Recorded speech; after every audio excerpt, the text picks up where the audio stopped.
tout notre programme est basé sur la transition écologique. Et le problème énergétique est le premier pilier, voire le principal pilier de la transition écologique. Donc depuis le début, il y a cette préoccupation d'économiser l'énergie et aussi de voir comment on pouvait arriver à produire de l'énergie renouvelable pour petit à petit se sortir des énergies fossiles.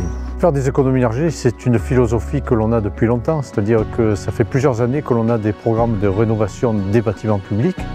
Alors la mairie ou avec des partenaires, comme l'État, comme le département, comme la région. C'est ainsi qu'on a rénové totalement la cité scolaire, on a restructuré l'hôpital. On a fait donc les 2 écoles, la maison de pays, l'Institut du monde de l'Olivier. Tout ça, c'est des bâtiments qu'on a rénovés de fond en comble. Donc on a largement amélioré leur performance énergétique, c'est-à-dire qu'on isole les murs, on change les fenêtres, on isole les plafonds et on change le mode de chauffage là aussi. Donc on quitte le gaz pour aller vers une pompe à chaleur, donc de l'énergie électrique, disons, optimisée. On ne sera jamais autonome en matière de gaz. Donc au plus on se détachera de ces énergies fossiles, au plus on fera des économies, au plus on gagnera en autonomie et au plus on fera du bien à la planète. Et puis ça s'est accentué aussi parce qu'il y a eu cette crise énergétique où les coûts de l'énergie se sont envolés. Il a beaucoup été question du chauffage puisque c'est ça qui présente quand même la plus grosse part des consommations de la commune. Donc actuellement, tous les bâtiments publics rentrent dans cette préoccupation d'économie d'énergie. Ça a un coût qui est évident, mais quand on voit l'augmentation du coût de l'énergie, on s'aperçoit que nos investissements sont très vite rentabilisés. Chaque radiateur a reçu un robinet thermostatique. Ça a eu un coût, ça a été fait par les services techniques de la ville. Nous avons aussi fait des courriers à tous les chefs d'établissement, mais également à toutes les associations qui utilisent des équipements publics pour leur demander de faire attention, de respecter la règle des 19 degrés. Et tout ceci a été respecté aussi, donc il faut remercier tout le monde. C'est un petit peu cynique, mais la guerre en Ukraine nous a fait accélérer dans ces questions d'économie d'énergie. On voulait savoir si la population était prête à accepter que l'on coupe l'éclairage public la nuit. Et curieusement, cette réunion publique, tous les gens qui étaient là, il y avait du monde, la salle était pleine à la maison de pays, tous ont dit, bien sûr, il est évident qu'il faut couper l'éclairage public avec ce qui se passe. On s'attendait à beaucoup de contestations, moi le premier. Et force est de constater que non, c'est quelque chose qui est devenu assez naturel. Avant même l'économie d'énergie, ça n'a pas de sens d'éclairer la nuit sur le plan des équilibres biologiques. Et donc nous avons pris la décision d'arrêter l'éclairage public à minuit 30 tous les soirs. On consommait 800 000 kWh et depuis qu'on a éteint, on est autour de 350 000, donc on a plus que divisé par 2 les consommations liées à l'éclairage public.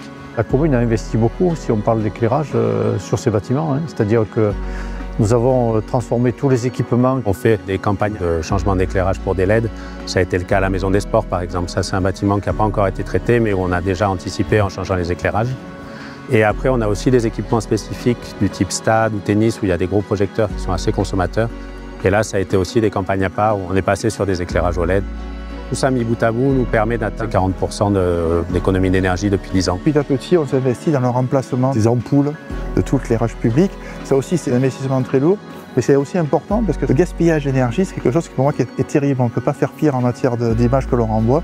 Donc montrer que l'énergie, c'est précieux. Le bilan, comptablement, il est assez redoutable. Moi, je vous invite à regarder le compte administratif de l'année passée. Non seulement le prix de l'énergie a augmenté, et nous, on a la capacité de montrer qu'on a payé moins que les années précédentes, alors qu'on s'attendait à payer beaucoup plus.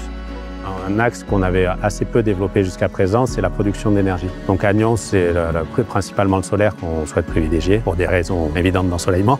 On peut voir à côté de moi la première installation de la commune un peu importante. C'est une installation qui fait à peu près 50 kW crête. L'hiver, on va produire de l'électricité ici qui va servir à baisser la facture énergétique du groupe scolaire de Sauve. Mais l'été, cette énergie qui est produite ici va servir à baisser les factures énergétiques du parc aquatique Nyon Solaire d'Eau, qui est un gros consommateur d'énergie. Il faudra environ 1500 m² de panneaux photovoltaïques pour répondre à 70% de nos consommations. Voilà, c'est disons une taille optimisée pour faire de l'autoconsommation collective. Avec 2 autres projets, on dépasse même cet objectif. Une des structures qui consomme le plus d'énergie, c'est la station d'épuration. La station d'épuration qu'il faut faire tourner sans arrêt quasiment.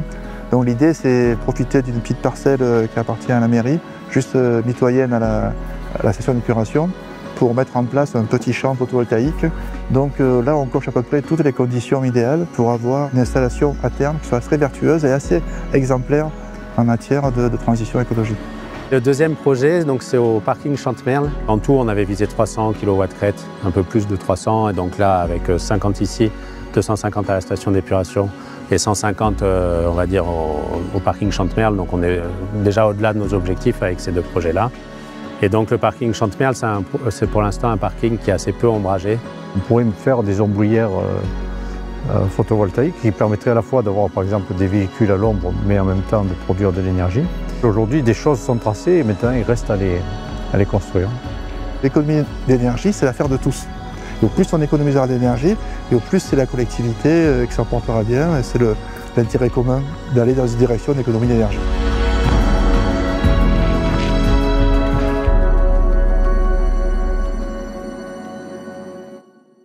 Tout ce qui est transition énergétique, c'est une complexité extrême. Mais de notre côté, les humains ont des cerveaux d'une intelligence extrême, donc il n'y a pas de raison qu'on n'arrive pas à avancer là-dedans.